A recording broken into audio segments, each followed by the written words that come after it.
noite, queridos irmãos, graça e paz da parte do nosso Senhor e Salvador Jesus Cristo. Nessa noite de quarta-feira, diferente, tendo em vista todas as demandas que têm ocorrido no Brasil por causa do coronavírus, nós estamos fazendo nosso culto hoje de uma forma totalmente virtual, totalmente online. Estamos no tempo somente eu e o Abner, para que nós possamos cumprir aí o mínimo daquilo que é solicitado pela autoridade pública, de que as pessoas não devem circular justamente nessa época de pico de vírus. Mas, como eu li essa semana, eu tenho absoluta certeza de que, por muitas vezes, o nosso templo pode estar fechado, pode estar sem os irmãos que geralmente se assentam nos nossos bancos e participam, prestam culto a Deus, mas nós, embora com o templo fechado, não teremos a condição de deixarmos de ser igreja, porque ser igreja é ser povo de Deus, e mesmo por meio de ferramentas, e graças a Deus nós as temos hoje, nós podemos cultuar o nosso Deus, que é o Deus de toda a glória. Eu gostaria de ler um texto que se encontra no Salmo 46, Deus é o nosso refúgio e fortaleza, ao mestre do canto dos filhos de Corá, em voz de soprano, que diz assim: Deus é o nosso refúgio e fortaleza, socorro bem presente nas tribulações. Portanto, não temeremos ainda que a terra se transtorne e os montes se abalem no seio dos mares. Ainda que as águas tumultuem e espumejem, e na sua fúria os montes se estremeçam. Há um rio cujas correntes alegram a cidade de Deus, o santuário das moradas do Altíssimo. Deus está no meio dela, jamais será abalada. Deus a ajudará desde antemanhã. Bramam nações, reinos se abalam, Ele faz ouvir a sua voz e a terra se dissolve. O Senhor dos exércitos está conosco, o Deus de Jacó é o nosso refúgio. Vinde, contemplai as obras do Senhor, que assolações efetuou na terra. Ele põe termo à guerra até os confins do mundo, quebra o arco e despedaça a lança, queima os carros no fogo. Aquietai-vos e sabei que eu sou Deus, sou exaltado pelas nações, sou exaltado na terra. O Senhor dos exércitos está conosco, o Deus de Jacó é o nosso refúgio. E por isso nós podemos, mesmo em meio a todas as sanções e dificuldades, cultuar a Deus na segurança de que Ele está conosco e de que Ele está pronto, que mesmo separados fisicamente, nós podemos louvá-lo na plenitude do ser dele. Vamos orar? Deus, muito obrigado, Pai, porque embora nós estejamos vivendo um tempo de exceção, de dificuldades, de cuidados e de responsabilidades que precisamos ter enquanto cidadãos, nós temos e continuaremos ter sempre o privilégio de devotar a nossa vida ao Senhor. Que nessa hora cada um dos meus irmãos que do lado de lá na tela nos assistem possam também ser contemplados na presença do Senhor pela graça, pelo poder e pela misericórdia que vem diretamente de Ti. Que nesse momento de culto nós nos unamos com um só coração e um só propósito, que é o de louvar e de agradecer o nome do Senhor. Que o Senhor receba o culto que prestamos a Ti, apesar de nós, porque nós cremos que o fazemos por intermédio da ação do Teu Espírito Santo, confiado nos méritos de Jesus, e por Ele oramos agradecidos. Amém. E por isso nós vamos cantar. Vamos cantar o cântico que diz que o nosso Deus é o único que é digno de receber toda a honra, toda a glória, todo o poder.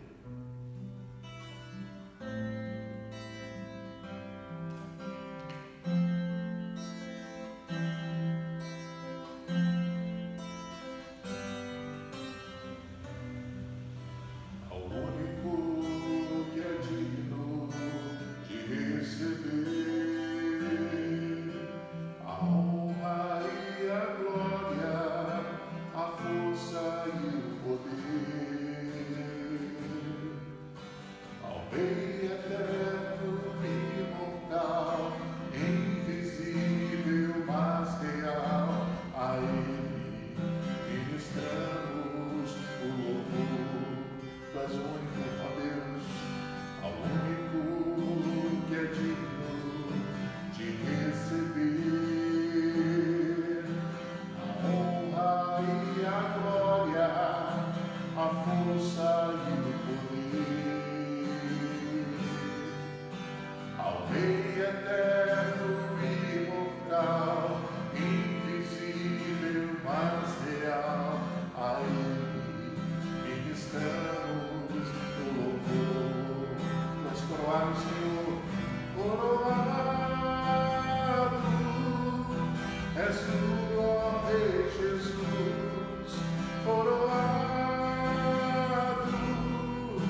És tu, ó Rei Jesus, adoramos o teu nome, nos rendemos aos teus pés,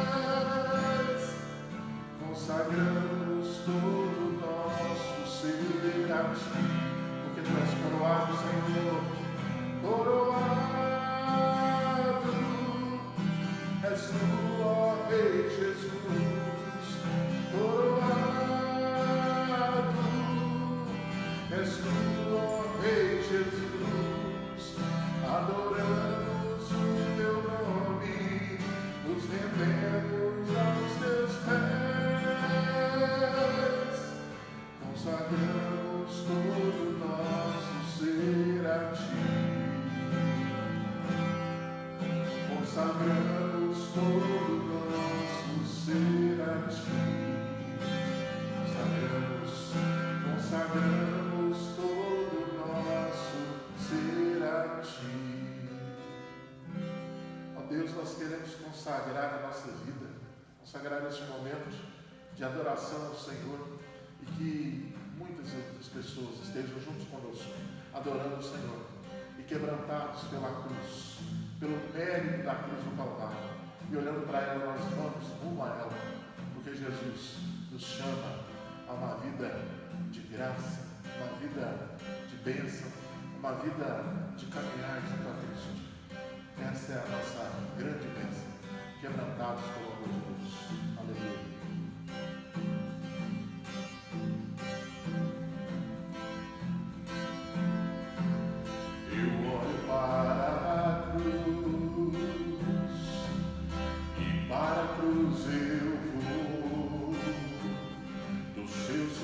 Participar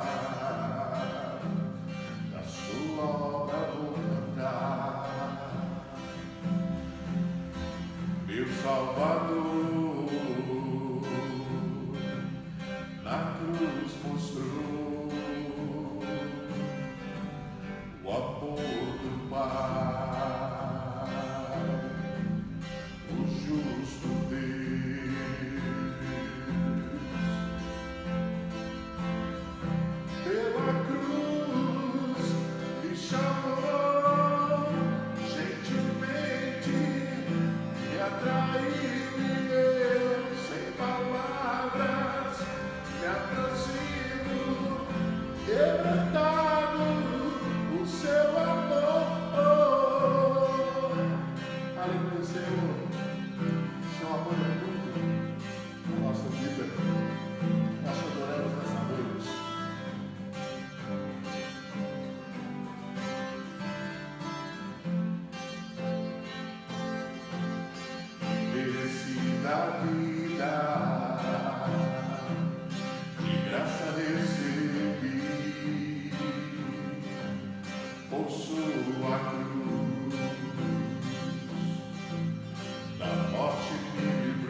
amor gentilmente me atraiu e eu, sem palavras, me aproximo, quebrantado o seu amor. Muito obrigado, Senhor, porque nós podemos, mesmo em meio às dificuldades, cultuar o teu nome, louvar o teu nome, proclamar a tua salvação dia após dia. E nessa hora o Senhor nos ajude, ó Pai, para que a tua palavra, mesmo por meios digitais, possa alcançar o coração de todos aqueles que aproveram a tua vontade.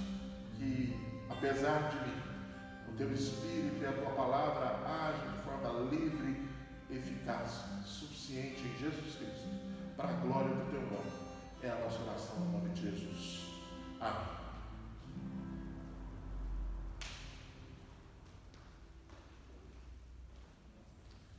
Queridos, nós estamos já há algumas semanas estudando a carta de Paulo aos Efésios, e a nossa intenção nessas exposições, que temos feito já há 10 semanas, é de que nós nos apropriemos de todas as promessas de Deus que estão na carta de Paulo aos Efésios. A Bíblia diz de forma clara, através do mesmo apóstolo Paulo, de que toda a Escritura é inspirada por Deus. E por isso, nós entendemos que precisamos passar e aprender de toda a Escritura para que nós sejamos, de fato, totalmente abençoados no propósito de Deus. E por isso eu gostaria de ler o texto de Efésios, capítulo 1, versículos 22 e 23. Carta de Paulo aos Efésios, capítulo 1, versículos 22 e 23.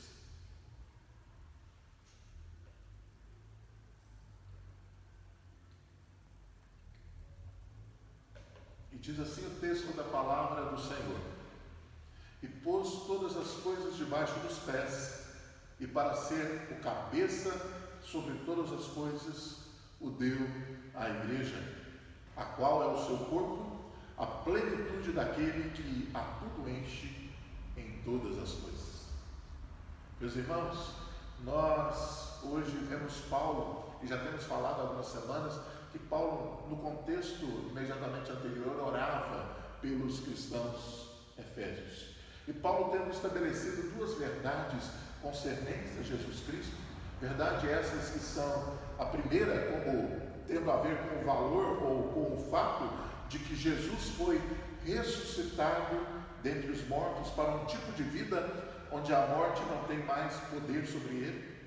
E como consequência disso, todos aqueles que creem em Jesus devem viver também em novidade de vida, porque estamos destinados a compartilhar do mesmo tipo de vida que Jesus possui. Como disse Paulo aos Romanos, capítulo 6, no versículo 4: fomos, pois, sepultados com ele na morte pelo batismo, para que, como Cristo foi ressuscitado dentre os mortos pela glória do Pai, assim também andemos nós em novidade de vida. A segunda coisa que Paulo nos coloca tem a ver com o fato de que Jesus assentou-se na posição mais elevada possível, à destra de Deus, de onde reina desde então e assim reinará por toda a eternidade. Essas duas verdades trazem profundas implicações para a vida da igreja, tanto para o indivíduo quanto para a coletividade do corpo de Cristo. Esses dois versículos que nós lemos, Efésios 1, versículos 22 e 23, constituem uma das passagens mais difíceis do Novo Testamento. Mas como os autores escreviam inspirados pelo Espírito Santo, pareceu bem ao Espírito inspirar ao apóstolo Paulo para que escrevesse acerca dessa verdade. A igreja como plenitude de Cristo, como continente, e Cristo como plenitude da igreja como conteúdo. É com grande pesar que nós constatamos que essa verdade está sendo ignorada pela igreja contemporânea por anos, por décadas até. Raramente houve-se um estudo ou um sermão tratando dessa questão, da questão da plenitude. Sempre que ignoramos porções das Escrituras, porque as mesmas constituem algo difícil de interpretar, o povo de Deus é então privado de verdades fundamentais. Uma vez privado dessas verdades, o povo sofre as consequências resultantes da ignorância. Essa passagem, queridos, pode ser difícil de interpretar, mas como está na Bíblia, temos que fazer o melhor para entender o que exatamente essas palavras significam e que relação elas mantêm com a nossa vida hoje. O dicionário Aurélio define a palavra plenitude como qualidade ou estado de pleno, e define a palavra pleno como cheio, repleto, inteiro, completo, absoluto, cabal, perfeito, acabado. Já o dicionário da língua grega define a expressão pleroma, que é a palavra traduzida como plenitude, como aquilo que é ou aquilo que tem sido preenchido. Um navio, na medida em que está cheio, por exemplo, tripulado com marinheiros, remadores e soldados. No Novo Testamento, o corpo dos crentes que está cheio da presença, cheio do poder e da ação e das riquezas de Deus e de Cristo, é o habitáculo de Deus na terra. Aquilo que enche ou com o qual algo é preenchido. Aquelas coisas as quais um navio está cheio, bens, mercadorias, marinheiros, remadores, soldados.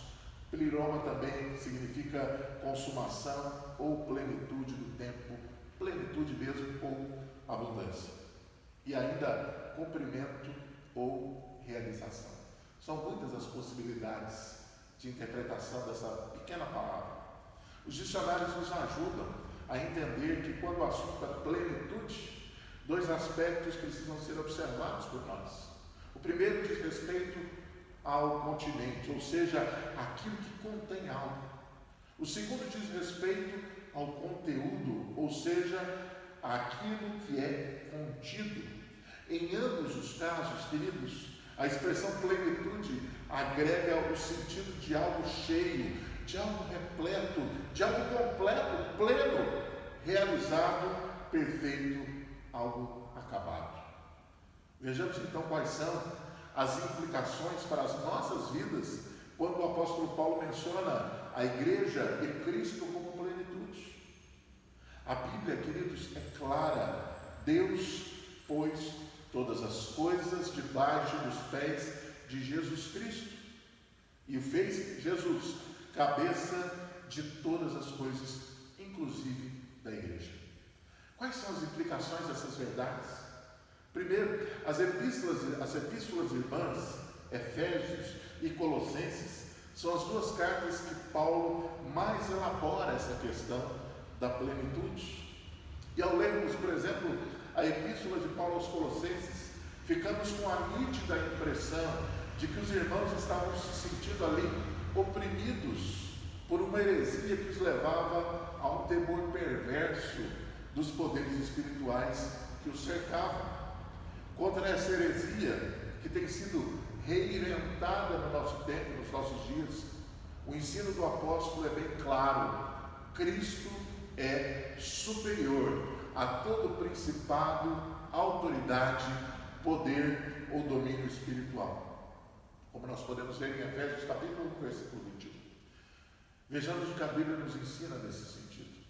Primeiro, todos os principados, autoridades, poderes e domínios devem submissão a Cristo e são de fato submetidos a Ele. Olha o que diz Efésios 1:21.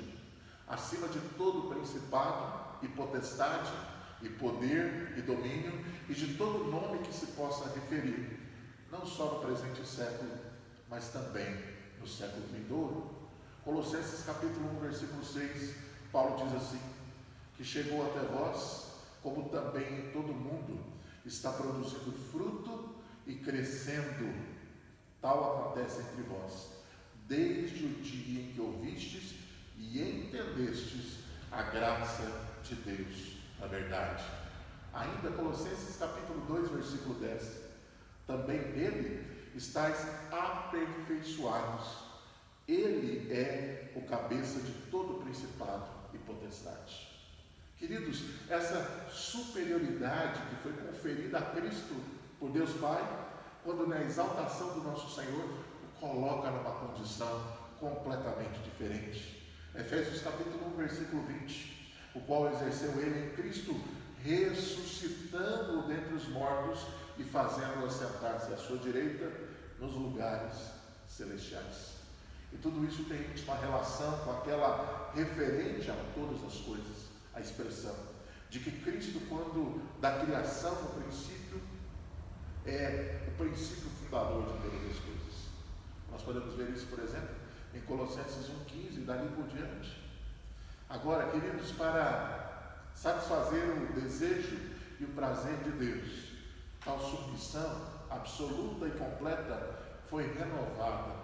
Efésios capítulo 1, versículos 9 e 10, desvendando-nos o mistério da sua vontade, segundo o seu beneplácito que propuseram em Cristo, de fazer convergir nele, em Cristo, na dispensação da plenitude dos tempos, todas as coisas, tanto as do céu como as da terra.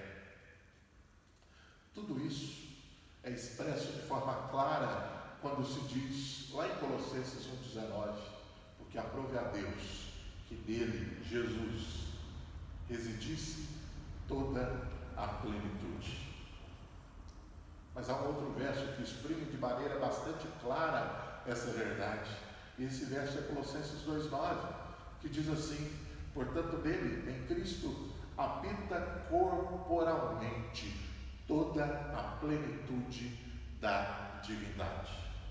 E queridos, como consequência disso tudo, Cristo é o cabeça de todas as coisas, conforme vemos em Efésios 1,22, ou o cabeça de todo principado e potestade, conforme nós vemos em Colossenses 2,10.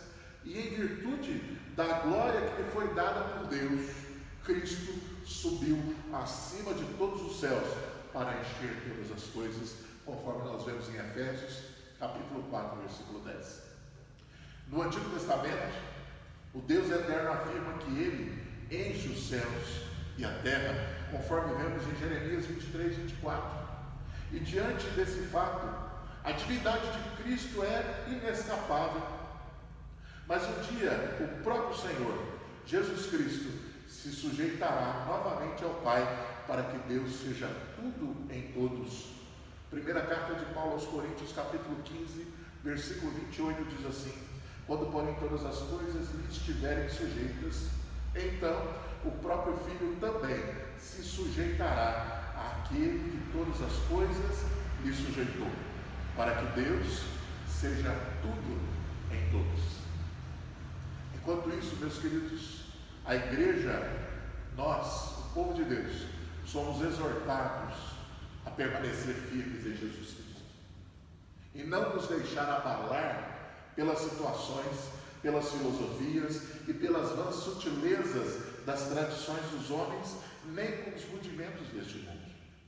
Conforme nós vemos em Colossenses capítulo 2, versículo 8 em diante, nós como igreja precisamos estar firmes em Jesus, para que nós possamos resistir a todas as problemáticas de existir desse planeta.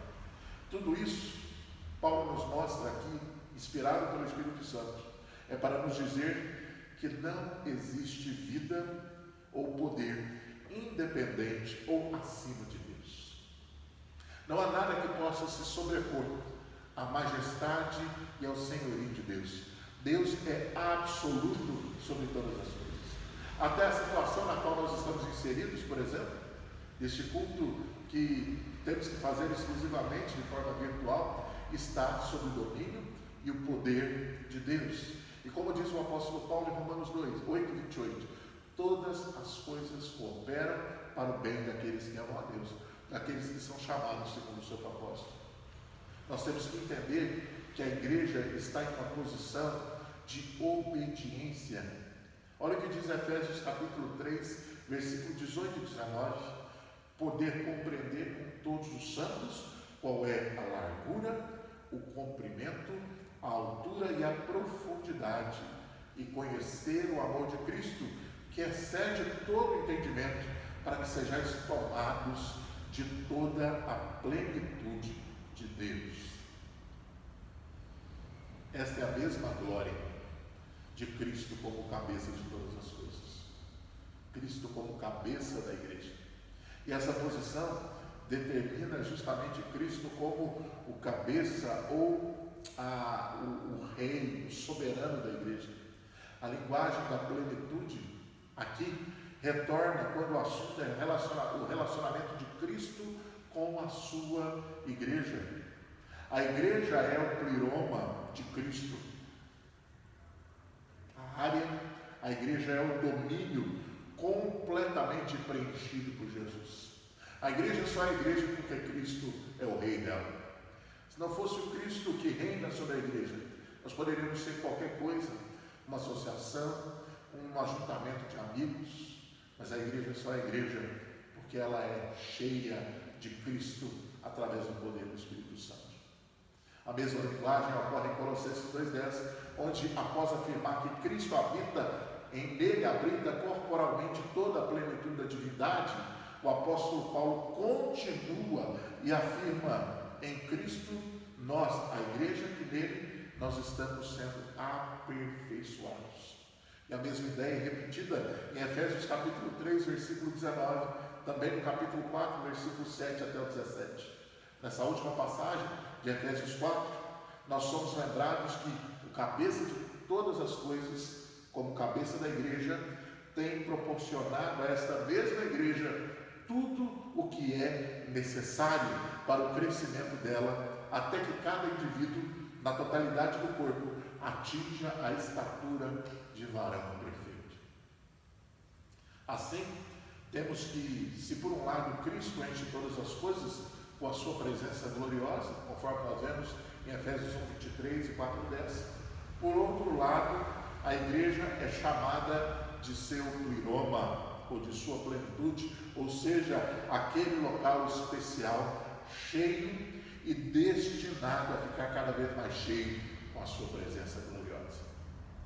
Queridos, todavia, parece haver uma distinção na forma como Cristo enche todas as coisas e como ele enche a igreja.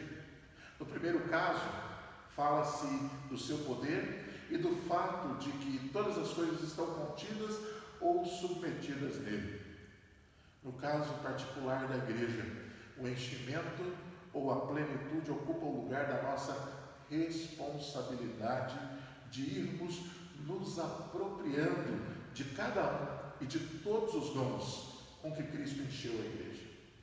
Nós podemos ver isso de forma clara e evidente em Efésios capítulo 4, versículo 7 até o versículo 16, onde a afirmação acerca da posição da autoridade de Cristo sobre todas as coisas é imediatamente seguida pela afirmação do desejo do mesmo Cristo de suprir a sua igreja com tudo o que ela precisa para atingir a maturidade.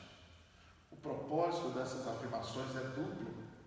Por um lado, queridos, visa impedir a igreja de cair na tentação de que pode existir algo maior do que Jesus Cristo. E ela, então, não possuir no seu Senhor tudo o que é necessário para o seu aperfeiçoamento enquanto igreja. Por outro lado, também, visa incentivar a igreja a buscar a mesma plenitude que existe naquele que é a sua cabeça, a saber, Cristo Jesus. Essa plenitude que existe em Cristo e que a igreja deve se empenhar em fazer a sua própria experiência, deve conduzir a igreja à maturidade, ajudar a igreja a encontrar em Cristo tudo o que é necessário para o seu crescimento, de tal forma, queridos, que em sua fé e conhecimento de Cristo, a igreja nunca venha a ser agitada de um lado para o outro e levada ao redor por todo o vento de doutrina, pela artimanha dos homens, pela astúcia com que induzem ao erro, conforme Paulo diz mais adiante. Mas também Cristo tem o desejo de que a igreja possa estar arraigada, alicerçada em amor e na verdade, conforme vemos em Efésios 3,17. À medida em que a igreja se apropria mais e mais da plenitude que está em Cristo, fica mais evidente o plano de Deus. O plano de Deus de mostrar nos séculos vindouros a suprema riqueza da sua graça, conforme vemos em Efésios 2,7. E por essa mesma apropriação pela igreja, a multiforme sabedoria de Deus se torna também conhecida agora dos principados e potestades nos lugares celestiais, como nós podemos ver em Efésios 3,10. Na sua própria existência e nas relações com o mundo, a igreja, queridos, precisa mostrar-se a si mesma como a igreja daquele que é o cabeça de todas as coisas. A igreja, enquanto corpo de Cristo, precisa amadurecer de forma constante, permanente e incessante. E há implicações da plenitude de Cristo para as nossas vidas hoje. Eu costumo dizer sempre e repetir, e que a palavra de Deus é atemporal. Paulo, enquanto ser humano que escrevia com uma intenção extremamente imediata, extremamente local, perceptível, contínua no tempo. Mas o Deus que controla e rege todas as coisas, além de permitir que Paulo escrevesse essa carta à comunidade dos Efésios, permitiu que ele escrevesse para nós, cristãos do século XXI. E por isso, as implicações da plenitude de Cristo para as nossas vidas hoje é que mesmo que Cristo já tenha derrotado o inimigo, pois em Colossenses 2,15 nós vemos assim: e despojando os principados e potestades publicamente, os expôs ao desprezo, triunfando deles na cruz.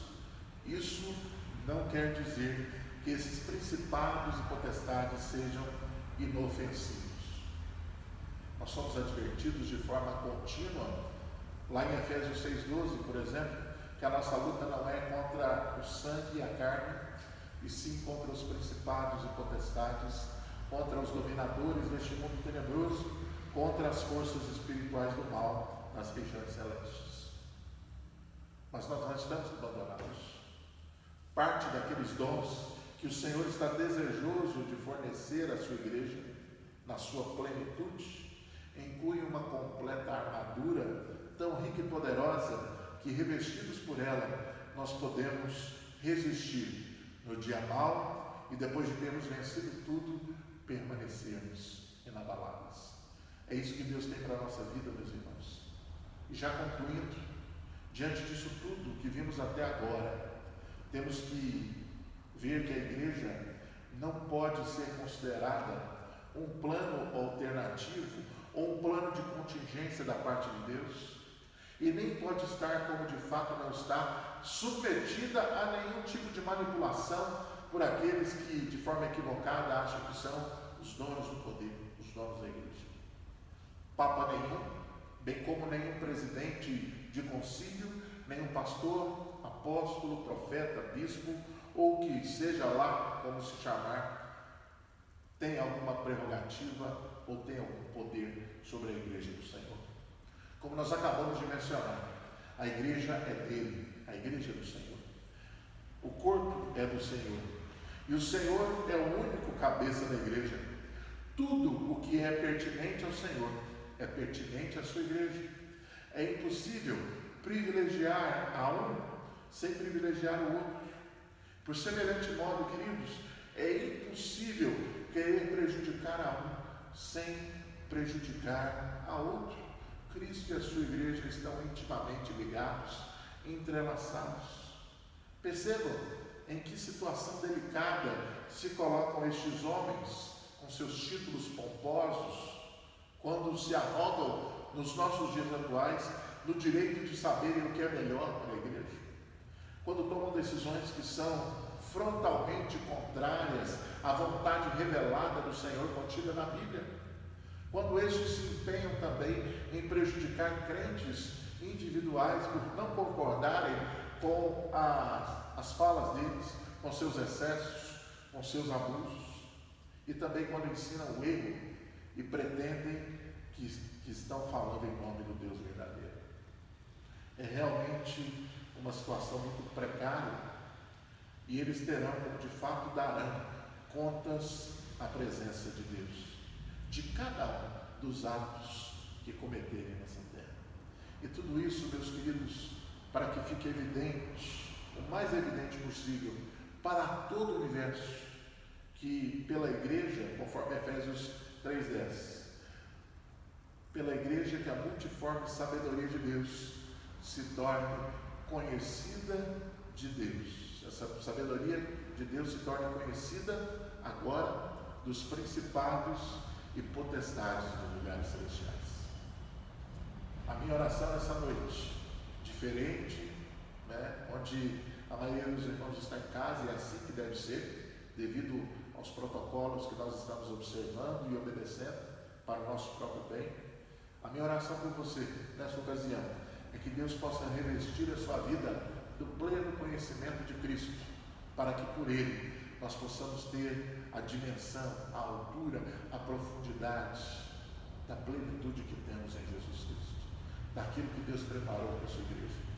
Porque o plano de Deus para o seu povo é aquilo que está descrito na Escritura como algo que nem olhos viram, nem ouvidos ouviram, nem mente alguma concebeu. Isso é aquilo que Deus preparou para aqueles que o amam.